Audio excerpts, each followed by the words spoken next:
Holy Toledo. No, no, no, no. What is this part? Look at this parts list. It's insane. Hi, welcome back to PC Builder. I'm Jason. This is Boost My Build, the series where we take your PC build list, we tear them up, we put them back together and massively increase your performance. And boy, do we have 3 builds that really need some help this month. Remember, if you get value out of the video, give it a like. It makes a huge difference to the channel, especially this guy right here. And of course, subscribe and click that bell icon. That way you get notified when we release cool content. With that, let's jump into it. Before that, this video is sponsored by VIP SSD Key. Say goodbye to crazy expensive Windows 10 licenses and that terrible Activate Windows 10 watermark. Right now, use the links in the video description, head over to VIP SSD Key, and get a Windows 10 Home or Pro OEM license for a great price. Pick your product license, then use the PC Builder discount code PC25 for an additional 25% off. Go to the activation settings on your PC, put in the code, and boom, you have a fully licensed Windows 10 for a crazy low price, which can be upgraded for free to Windows 11. Use the links in the video description below. All right, we got Matthew. Matthew says, I'm a graphic design major in college. They want to build a new PC for high FPS, 1080p most likely, and also graphic design programs. They mostly play like Apex Legends, Warzone, Valorant, but they also want to play the odd AAA title if they ever want to. You're hinting at VRAM here, right? They don't want to exceed $800 though, and they want to get a used 6700 XT. They think that's going to save them a good chunk of money. I'm not so sure about that. Let's see what you got. Okay,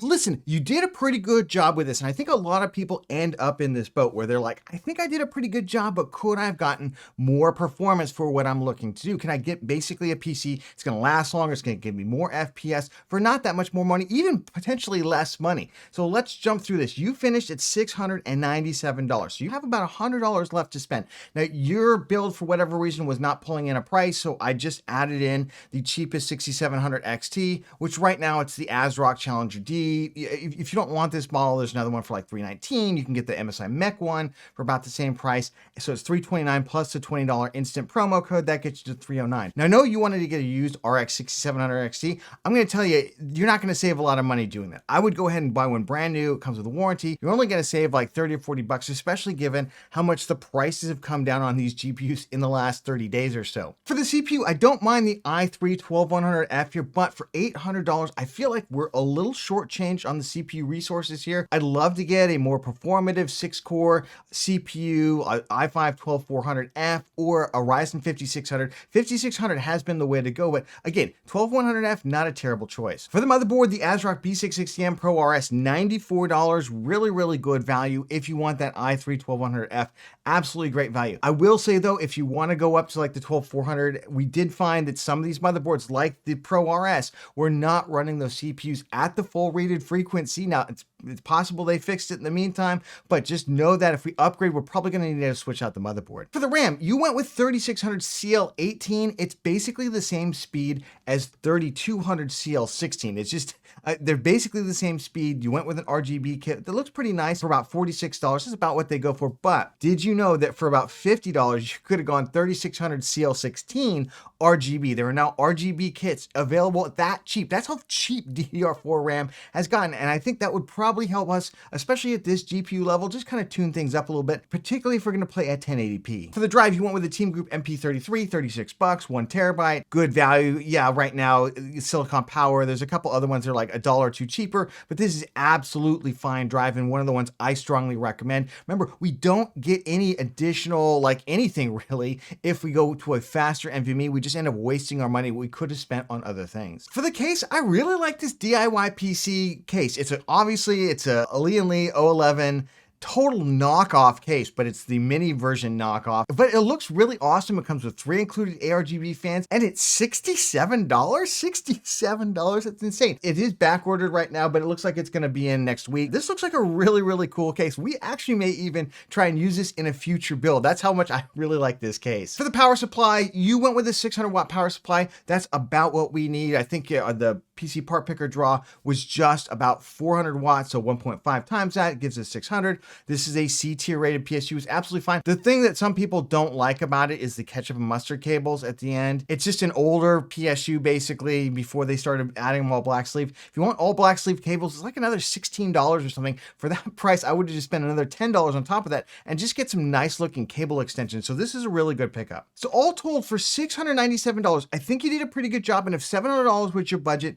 I'd say probably stand pat here. Maybe we could adjust the RAM here or there. But I see some areas we can really pump up your performance without even having to go to the next graphics card level, which we can't really do for $100, but we can make some other tweaks. All right, I call this the $800 1440p insane value gaming PC because actually I think you should forget 1080p. I think you should jump up to 1440p because this rig is definitely capable of doing it at high refresh rates. So let's quickly punch through this build. I finished at $808. Now I went with Intel because you already had Intel. Just know if you want Ryzen 5600 here with similar motherboard, it actually comes down to like $780. You can even get an aftermarket cooler in here, but let's stay with Intel because I've done so many Ryzen 5600 builds recently. Absolutely the same amount of performance on it. It's just about a $20 or $30 difference here. So for the CPU, I love that finally the i5 12400F has come down in price. It's $149. I think it still needs to come down a little bit more to like $129 where the Ryzen 5600 is because it's effectively the same freaking level of performance, almost identical performance. Comes with included box cooler, which is really nice and actually looks pretty decently too. But this is going to give you about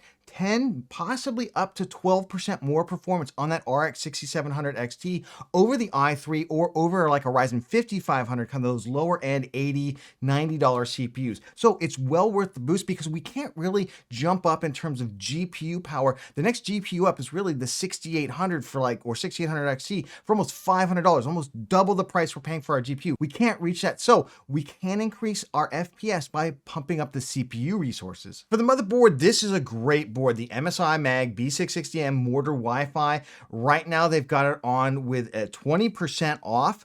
That's insane. It comes out to basically about $128. It does not have BIOS flashback on it though, just FYI, you cannot use this for 13th gen. I don't know why MSI didn't include BIOS flashback on these boards. It's kind of a massive oversight to me, especially since MSI really pioneered putting BIOS flashback on so many different boards all the way back to the B450 series. But great audio, ALC 1220 audio. It's got really good VRMs on it, really good rear panel connectivity, just an overall fantastic little motherboard. For the RAM, like I was saying, we want to pump up the speed on the RAM. So I went with the Kingston Fury Renegade RGB kit. This is DDR4 3600 CL16. So it's got the nice tight timings along with that faster speed, that 3600 speed. This is just going to tighten things up for you. If you're unable for whatever reason to get this to run in Gear 1 on the Intel CPU, you can always clock it down to like 3400 manually. It's actually pretty easy to do, but you should be able to get this to run out of the box. We certainly did in our build for $50, for only $3 more than you were going to spend. Oh, we stuck it out with your drive, with your case. I did pump up the PSU for only like $1 or $2 more to 800 watts because now these CPUs do require a little bit more resources. And so instead of like 600, we needed 650 watts. Just happened that the next step up was an 800 watt Piva Prestige, same PSU that you were looking at anyway, just a higher wattage. Overall, we finished for $808 and we got a much more performant CPU that I also think will help out in some of those graphical design work that you're gonna do as well. We got you a much better motherboard with actual upgraded audio on it and capable of running this CPU at the full frequency. We pumped up that RAM speed to 3600 CL16, just really tightened things up. And overall, just really gave you about anywhere from 10 to possibly up to 15% more performance for not a lot more money. So I hope you feel like your build is boosted. All right, we've got Oblivious Wolf. I love the name. Hope you're doing awesome. I hope you're doing awesome too. They're watching our videos about different PC parts, and that's why they want to build their first ever gaming PC. All right, they want to stream and game a couple games like Phasmophobia, Forewarned, Bigfoot, at 1440p with high FPS, and their budget's $1,500. They've got a GPU all picked out, same with the cooler, and they really like the Lian Li Landcool 215, except they're really focused now on the Montech Sky 2 case. All right, let's see what you've got. Okay, oh boy, here we go. I knew this was gonna happen. You finished at $1,250. You have $250 left in your budget, and I can see the deficit here. But that's not even your biggest problem. Like, we could spend another $250 and pump up the performance of this build. The problem with this build is it's not a 1440p build. It depends on the games you play. It really does. Because you got an RTX 3070 and it only has 8 gigs of VRAM. And if you haven't been paying attention, which, you know, I get it. If you haven't been like in the scene the last couple of months, you may have missed that. The newest titles that are coming out, like The Last of Us, like Hogwarts Legacy, all those other ones, Forspoken, the newest titles that are coming out are exceeding using 8 gigs of VRAM, even at 1080p on high to ultra settings. And I'm assuming you want to play for $1,500. We want to play titles in high to ultra settings at 1440p, not even 1080p. May even want to turn on ray tracing with an NVIDIA card. And this is not going to cut the mustard anymore. 8 gigs of VRAM is just DOA. I would not buy this card for $399 right now. So I'm glad we took a time out here. We stopped you because that's a huge problem. I'm also really not enthralled with your CPU choice, the i5-12400, especially I think we want to get a faster GPU than what we're looking at. We have another $250 in our budget. I think we also want to pump the platform up as well to support it because the 5600 and the i5-12400, they start to kind of run into a little bit of a bottleneck at that like 4070, 6950 XT level of performance. The cooler, this is total overkill. I don't mind overkill, but $99, that's not even a very good price for this cooler, I'll be honest. The Cooler Master Master Liquid ML240L. I know in the past I have said this is a good cooler, but it's been like $70. I wouldn't spend $100 on this cooler. There are better coolers that we can get for $100. If this comes back to like $60 or $70, then yeah, 2 thumbs up. But right now, For the motherboard, you went with a Gigabyte Z690. That's fine. It's a $164 motherboard. I know the B660s can be kind of hit or miss, you know, and it's hard to know which one to get exactly. So a Z690 would be a good option, but it doesn't really have any other upgraded features. It doesn't have upgraded audio or anything on it. I just think we could do a better job, even if we do end up with a Z690 board. For the RAM, we went with 32 gigs of 3600 CL16 RAM. I don't mind that so much. $110 for this Corsair Vengeance RGB kit. A little bit more expensive than some of the other kits out there we can get for like $80 to $100, but not a huge overspend, and the memory speed is pretty good. For the drive, I don't know what's going on with the pricing on this drive. It's only a 1 terabyte drive, and it's basically the same price as 2 terabyte drives. Now this is a drive, it's Gen 4, it's got a DRAM cache on it, so it's not that terrible, I guess, $70, but I'd love to see this closer to what the other drives are going for, or I'd like to see us get 2 terabytes, so maybe a different selection instead. And here's the case that you really like, and honestly, I really like this case too. I mean, it's basically a height Y40 kind of ripoff, right? But it looks amazing, and it's only $99, so yeah, it's got that going for it. It comes with 4 ARGB fans. I do really like this case. For the power supply, you went with 850 watts, which is massive overkill for what we've got going here, and look at that, we're spending $134 when really, I don't know if we need to spend this level. I do like the MSI MPG lineup. These are really good PSUs. Nothing wrong with the PSU. I just think we're oversizing it. So yeah, for a total of $1,250, we basically have a 1080p-ish, because even 1080p, some of the latest games, they're not going to load the textures at ultra and high settings. Now, it's not a ton of games, but it's enough games that I wouldn't necessarily spend $400 on a GPU that's incapable of running those titles when they come out. Yeah, it's just not the greatest performance right now, and you deserve a lot better for your first PC. I called this the $1,500 insane 1440p gaming PC. In fact, we finished at $1,497.22, and we kept your case, but we did change on just about everything else, given the performance level that we want to get out of our PC. But let's start where else with the GPU. We're going to go with the ASUS Tough Gaming RTX 4070 Ti for $800. Remember, we want to spend at least 50% of our budget on our GPU. We weren't doing that before. We're definitely going to do it now. And we're going to be able to fit everything else in with an insanely powerful GPU. Now, only 12 gigs of VRAM. Probably would recommend here like the 7900 XT as an alternative, but it seems like you really want an NVIDIA GPU. I don't know if you're into ray tracing or anything like that. You can sub in the 7900 XT here instead if you want to go that route with its 20 gigs of VRAM, but this is still an insanely performative GPU for 1440p. And then of course we need a CPU that's not going to bottleneck our GPU, so we want to go with something like the Ryzen 5 7600. Only $219. This is on par, if not slightly exceeds the 5800X3D.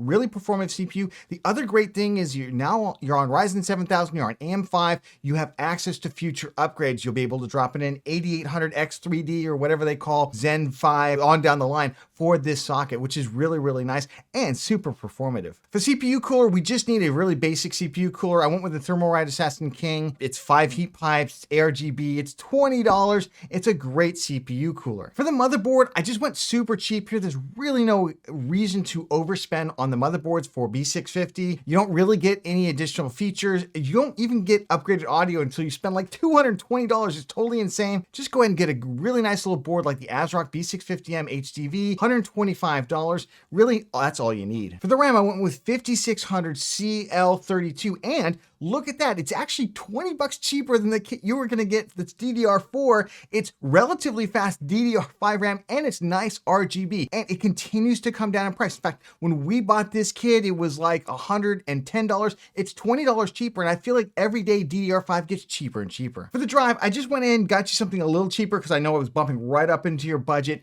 So I just went ahead and got the Silicon Power A80. Now this also has DRAM on it. It's a Gen 3 drive. You're not going to see the speed difference between Gen 3 and Gen 4 for what you're doing. So go ahead and pick up something like this for 43 bucks. Unless you want to go a little bit over your budget, then that's fine. For the case, we stuck it out with your Montech Sky 2. I really do like this case. It's a lot of fun. I think you're going to get a lot of value out of it. For the PSU, I went with a Corsair RM750E. $99 over at Newegg. Totally insane value. It's fully modular, PCIe 5 compatible connector, so you'll be able to plug that right into your NVIDIA GPU. You won't have to use the power adapters. 2 thumbs up on that. 99 bucks, what else do you want? So for $1,497, we're gonna get you insanely performative platform and GPU capable of playing anything that you want to play at 1440p and streaming it. This platform is going to give you the longevity that you deserve for your first PC, especially spending $1,500. So I hope you feel like your build is boosted. We've got Nestlenhoff, I hope I'm saying that right. Hello, Jason. This very first time building a gaming PC, building a PC. They want to use it for video editing in DaVinci and for 4K gaming. And their budget's $2,500. Oh boy, here we go. First time build, that's a big build. Okay, let's see what you got. I'm a little afraid. Holy Toledo,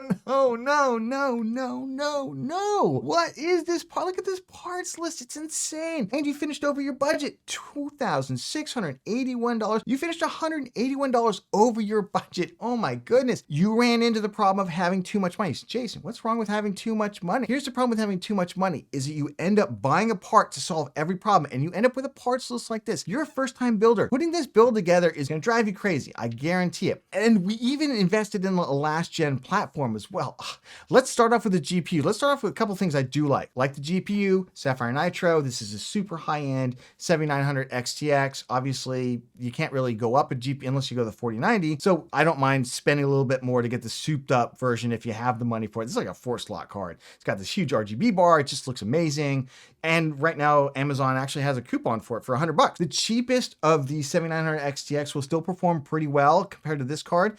And you can get it from like $960, but not a bad pickup. I absolutely hate buying into the Ryzen 5950X right now. If you already own AM4 and you want an upgrade, yeah, you might consider it. I probably wouldn't, but you could. You know what you can get right now is you could get a 7900X for less money right now, which will stomp this thing into the ground, both in terms of gaming and in terms of productivity. That's right, it will stomp this thing into the ground. This is gonna bottleneck our GPU. We definitely don't want this CPU. You went with a supermassive overkill cooler that I wouldn't recommend any longer at $120. There are cheaper alternatives that outperform this, that don't have the clearance issues. The Noctua NHD15's day is done. They are gonna come out with an updated version of that. Maybe that'll be a good cooler, but right now, I can't recommend this cooler to anybody. You went with a different X570. I just threw this one in here because the one you went with just effectively is not sold any longer. It's an Asus X570 Pro. So I went with the tough gaming version. $209. Again, I just don't like the idea of going with AM4 here. At $2,500, we should be going AM5, get that future upgradability in there. I just wouldn't do it. Here's one of the big things that really hamstrung us. I feel like we went with the NZXT H7 Flow. And I don't necessarily have a problem with this case other than it's relatively expensive, $130. Not bad for your budget. It's about 5% of your budget, so I'm not that worried about it. But it only comes with 2 included fans on it. 2 included fans. It comes with these 2 black fans, one here and one there. You've decided to go out and get the most expensive fans that you can get in order to fill it out. 5 Noctua fans in here. So if you add that in with the case, we're spending like $250, some ungodly amount on the case. Now that's 10%. It's not a terrible amount to spend, but you can get a fully completed, amazing case for a lot less money than this. I don't mind the RAM, 32 gigs, DDR4, 3600 CL16. Clearly you're going with some kind of blackout theme. I don't see any RGB. Everything's black on this. That's fine. absolutely fine. We can definitely carry that forward. If you did go this way, this is the RAM I would get, but I wouldn't go with the platform at all. Another problem with the platform that we've gone with is it only has 2 M.2 slots on it. Yes, there are some X570 boards you can still get, but they're way expensive to have 3 or more or up to 4 M.2 slots. But as a result, because you wanted to go with 3 drives basically, which is, I guess, good for super high-end video editing, right? So you have a scratch drive, you have a boot drive, and then you have a storage drive. And as a result, you ended up going with 2 M.2s, which are fine drives, the XX8200 Pro, a 1 terabyte version, a 2 terabyte version. And then we went with a SATA drive. I just hate the SATA drive idea. For 2 terabytes for $107, it's also more expensive. Just let's not do this at all. For the power supply, 1000 watt Corsair RMX, good selection overall. But honestly, for our total price of $2,681, we're leaving so much performance on the table. We're buying into a last generation platform. We should be buying into AM5 future upgradability, or just go i9 13900K or something, right? We should be getting ourselves the best of the best and not something last gen that's going to bottleneck our GPU. I call this the $2,500 insane 4K gaming and editing PC, and this is the Ryzen edition. I almost went Intel here because Intel QuickSync, but right now Ryzen rules the roost in terms of super high-end gaming, so let's go that direction instead. And we finished at $2,482.90. We actually finished under your budget. We're gonna get tons more performance for you, and I think you're really gonna love this build. Let's start with the GPU. We're gonna go ahead and stick it out with your Sapphire Nitro GPU. None of the rest of your build has any RGB on it, so it's kind of curious that you get the one with a massive RGB light on it. I don't really understand it, so we're gonna get this one for you. I really do like it. But here comes the changes. We're gonna go with the AM5 platform. We're gonna jump up from AM4 to AM5. I struggled between the 7800X3D, which is going to give you more gaming performance, and just going with like the Ryzen 7900X or 7900 non-X, which actually does come with an included cooler for only like $380. So it's a little cheaper to go 7900 on this. You can almost go with the 7950X if you want to spend a little bit more money on it. I went with the 7800X3D. Couple reasons. One is this is still a smoking fast CPU for doing DaVinci editing, like smoking fast. You will not notice, I'm pretty confident, the difference between this CPU and like the 7950X. So I would stick with this because this is going to get you every last frame out of your GPU. And right now it's selling for $438. For the cooler, we just went with an adequate cooler, the Deepcool AK500 Zero Dark. This is a great high performance air cooler. You can even add another fan to the back of it if you really want to, but this is all you're going to need for the 7800X3D to cool this thing. $54, not $120. And it's actually going to fit in there. You're going to be able to get your RAM in there because it's offset. Way better cooler than that Noctua huge giant thing. For the motherboard, look, there's a lot of different motherboards you could go with. It seemed like you really wanted an ASUS board. I went and got you the ASUS ProArt B650 Creator version. It's got 3 different M.2 slots on it, so we're going to be able to get all our M.2s on there. We're not going SATA on this. It's got BIOS flashback, which you're going to need for the 7800X3D. It's got upgraded audio on it, which you're really going to, I think, like for your video editing on it. $255, not a bad price. For the RAM, we found in our 7800X3D build that it really did not care about the RAM speed because it has so much V-cache on it. So I went ahead and just got you 5600 CL32 RAM, which should be absolutely fine. I didn't get an RGB kit. I just went with a kind of a cheaper T-Force Vulcan kit for $85. 32 gigs of RAM. If you ever find you need more, you should be able to get a second kit of this and drop it in alongside it. But start off with 32 gigs. I think that'll probably get you done. Okay, I kind of solved the NZXT issue by just going with the H5 Flow version, and I went with the RGB one. You're like, Jason, I didn't want RGB. You just don't turn the RGB on. It'll be absolutely fine. It's only $119 and it comes with 3 included fans, which is really all you need for this. So if you want NZXT, you want that kind of tempered glass look and everything on it, this is a really good one to go with. For your drives, because this has 3 M.2 slots on it, we got you 3 M.2s. I got you a 1 terabyte boot drive, and I got you 2 terabyte scratch drive and a storage drive. Now you can go bigger on these if you want, and we did not go with a SATA drive. No SATA drives, no, just don't do it. In case you need a couple extra fans, Thermalright right now has a great set of fans. Well boxed for 3 all black fans. If you don't care about RGB, I mean, Thermalright right now, absolutely killing it with these fans. For the PSU, we stuck it out with your 1000 watt PSU, absolutely adequate for what we're doing. So for $2,482, we right-sized the CPU GPU combo here to pump up that CPU to something capable of playing everything at 4K, 1440p, whatever you want with that Sapphire Nitro 7900 XTX. Ditch that SATA drive. We got you 3 M.2s instead, all black, kind of cool theme. So I hope you feel like your build is boosted. Remember, links to the builds are down in the video description. And if you got value out of the video, please give it a like because it makes a huge difference to the channel, especially this guy right here. And of course, subscribe and click that bell icon. That way you get notified when we release cool content. Speaking of cool content, if you want even more builds, we went through our best builds for June 2023 right here. Check it out. We go through 3 different levels depending on your budget to give you amazing gaming performance. And we'll catch you on the next one.